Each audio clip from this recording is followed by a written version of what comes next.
So I have a personal experience I'd like to share from working with Dominick. When I started working with Corey several years ago, he sent me to Dominick to get care done, and I rolled in here. It was shortly after I'd started a new relationship, and I was really putting everything I had into it. I was showing up, doing the consciousness exercises, breathing into my body, finding the emotions, and I worked through a lot of childhood trauma junk that I had been carrying around in my turtle backpack my whole life. And I felt change in my life. And the person I was in a relationship with came a little bit, disregarded it, didn't show up for it so much. But over the years, I grew, and he grew at a different rate or a different direction than I. And we went from having a wonderful relationship to just not even seeing eye to eye. Like, there was just no communication, distance. There's so much distance in us.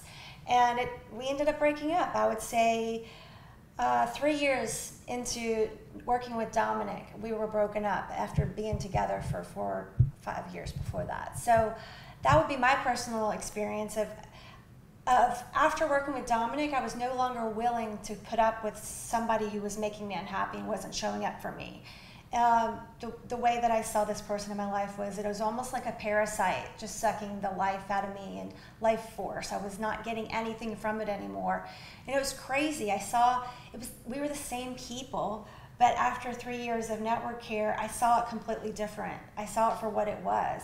It's almost like having those expectations or putting someone on a pedestal and seeing them the way you wanted to see them, and then taking the rose-colored glasses off and then seeing it for what it was.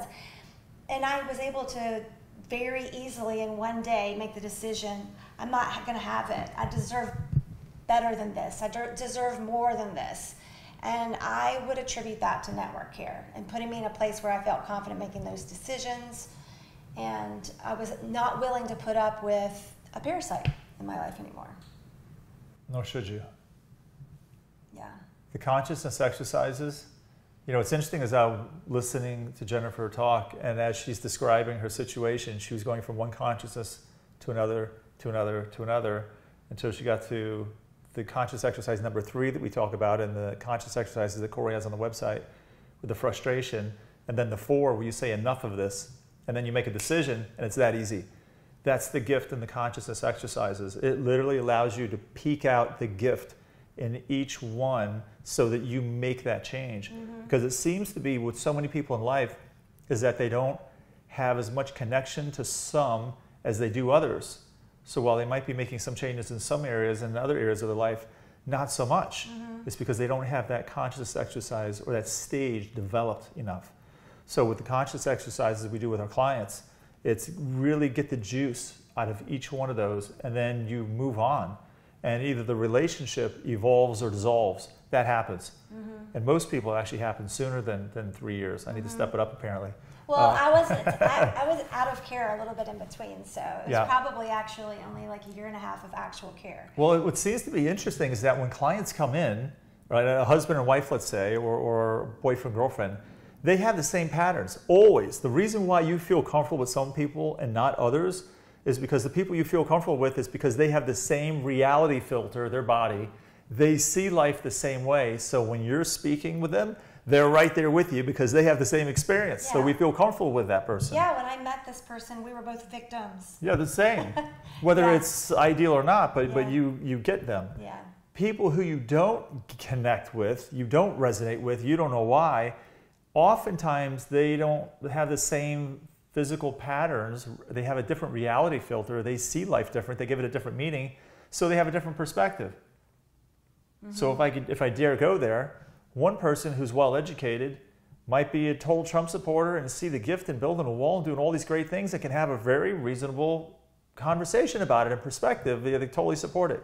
Someone else could have the same education and be a total Biden person and support and justify everything from that perspective. So who's right?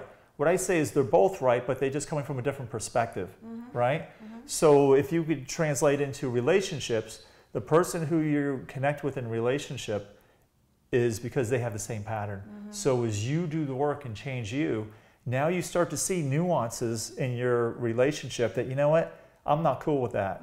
And now that I think of it, I've never been cool with that. I just tolerated it. And it gets more and more uncomfortable, and that's actually healthy. If there's something that doesn't serve you and doesn't serve the relationship, it needs to be uncomfortable if you want it to change. Otherwise, why would it, right? That's the whole point of being uncomfortable. The whole purpose of pain is to change behavior. The more you do the consciousness exercises, the more you're illuminating that part of the relationship that doesn't serve you. As you grow, the more uncomfortable it becomes, so that you move forward in life.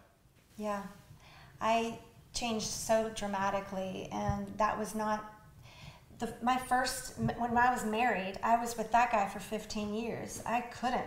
I was so stuck in my situation. I was terrified. It took me so long to get the courage to leave. But with this relationship, as soon as I saw things going the wrong way, I was able to make a decision just like that. It came to me. And it's funny that you mentioned, stages 1 through 4, and stage 4, enough of this. I deserve better than this. That's exactly where I was in my network care. And since I've come back after that breakup, I've been in the 5, 6, 7, the releasing of it, because I had the residual feelings, and I've been releasing it. Yes.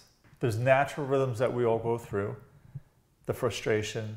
Well, first it's the blame, right? The blame and shame, where it's everybody else. And then the third consciousness, where we start to take responsibility, and we realize that we're stuck in the same old.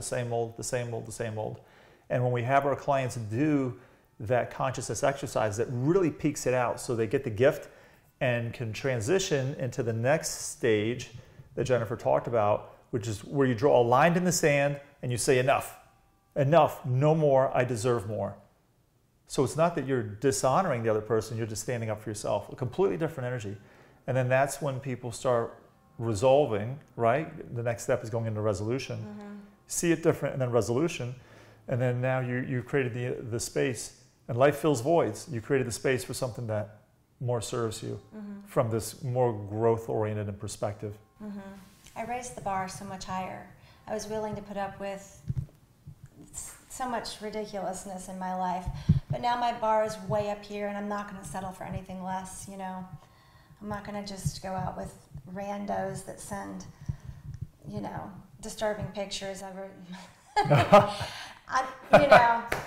eggplant photos. I'm not interested in that, so my bar is really high. Is that code for something?